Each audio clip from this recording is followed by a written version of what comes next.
A Fox News alert. And did you feel that? A socialist earthquake overnight as three Zohran Mamdani-backed challengers win their Democrat primaries and drag their party even further to the left.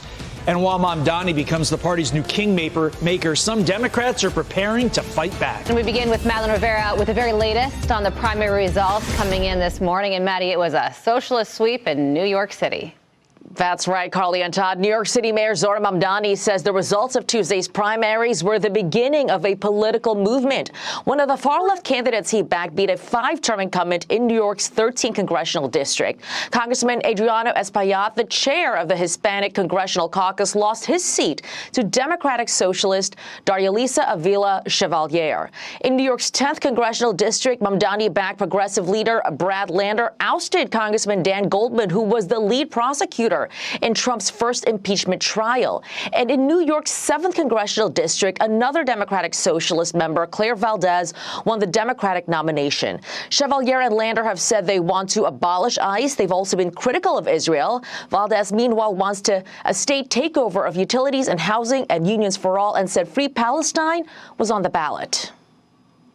Solidarity is the force that we need to vanquish Trump's fascism, to abolish ICE, and to stand up to the billionaires.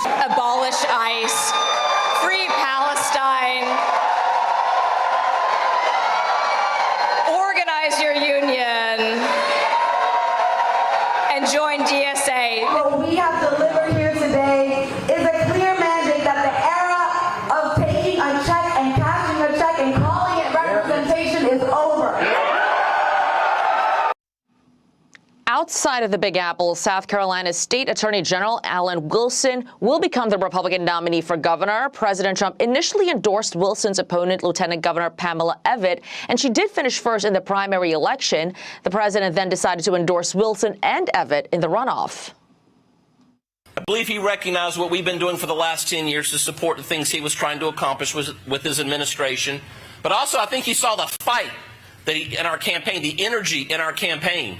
And I think he likes a fighter, and I think that's what won him over. I want to thank you, Mr. President. And in Utah, former Congressman Ben McAdams is on track to return to Congress after winning the Democratic primary in the 1st congressional district. He beat several progressives in the process, including one backed by Senator Bernie Sanders. Carly and Todd. All right, what a night. Madeline Rivera live for us. Maddie, thank you so much. All right, staying on this very topic, New York City Mayor Zohran Mamdani propelling 3 New York primary candidates into the midterms, giving the progressive wing of the Democrat Party a major boost.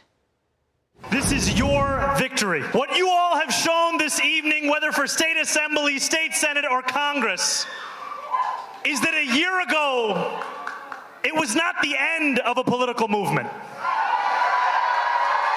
It was the beginning. And let's hear it for a politics that will never forget working people. For a politics that is ready to write a new chapter in our party's history. Conservative Partnership Institute Vice President Rachel Bovard joins me now. Rachel, thank you so much for joining us. It happened last night. And all these socialist candidates believe in Medicare for all. They believe in abolishing ICE. They believe that Israel is committing genocide in the Middle East. And one of them, Darya-Lisa Avila Chevalier, once posted on Twitter that she forgot napkins, so she wiped her hands on the American flag, and she and the others are poised to be sitting members of Congress. What is your reaction to this and why this socialist movement is growing right now? Well, there's no getting around it that this was a very good night for the DSA, for the Democrat Socialists of America. And I think what should concern everyone is that this is a growing movement. Remember, the DSA has grown 10% in membership since February. They have been chalking up wins at the local and county level in red states like Arizona, Kansas, Iowa. So these congressional seats are simply the next step in the process of them consolidating power and becoming less of a fringe movement on the left than moving towards becoming what is now the establishment Democratic Party. As you mentioned, people with extreme views are now going to be sitting in the United States Congress. And it's not just, you saw the DSA update its policy playbook just earlier this month. They now want to abolish the Senate. They want to abolish the Supreme Court and the presidency and make it all subject to Congress, in addition to a whole host of other things that they've talked about for years, like borders aren't real and all of these crazy proposals. So I do think this is something that can't be ignored. It can't be laughed away. Mayor Mamdani can rightly, at least after tonight, claim the right as kingmaker of the left. And for establishment Democrats, you break it, you bought it. They had time to push this movement into the fringe. They didn't. The time to say no to it was when they said borders aren't real and America is racist and Israel and the Jewish people are the source of every problem in America. They did not do that. So now Hakeem Jeffries, the leader of the Democratic Party in Congress, is going to have to deal with these people who now represent, in many ways, the face of his party. Yeah, and a lot of people say what happened last night, it took place in New York City. No surprise there. But these three candidates that win, they give the socialist movement more messaging, more power there. When they get to Congress, they're going to have committee assignments and just become overall more visible. And it sounds like what you're saying is with these three races and the local elections that are taking place that aren't getting as much attention, that there is a real movement here that could impact politics on a national scale. That's exactly right. I don't think, for a long time, we've shrugged and said, well, it's just New York, it's just these blue states. As I mentioned, we now have Democrat socialists, elected officials sitting in red states like Arizona, even in Texas, in Iowa, in Kansas. These are county seats. These are local elections. And what happens after that are these federal elections, are these federal seats. You just saw a Democrat socialist candidate win the Democratic primary in Maine's 2nd district, which is a district that Donald Trump won by 10 points. I mean, they are making inroads in, all across the country. So I do think this is something that the Republican Party, the institutional right, needs to grapple with.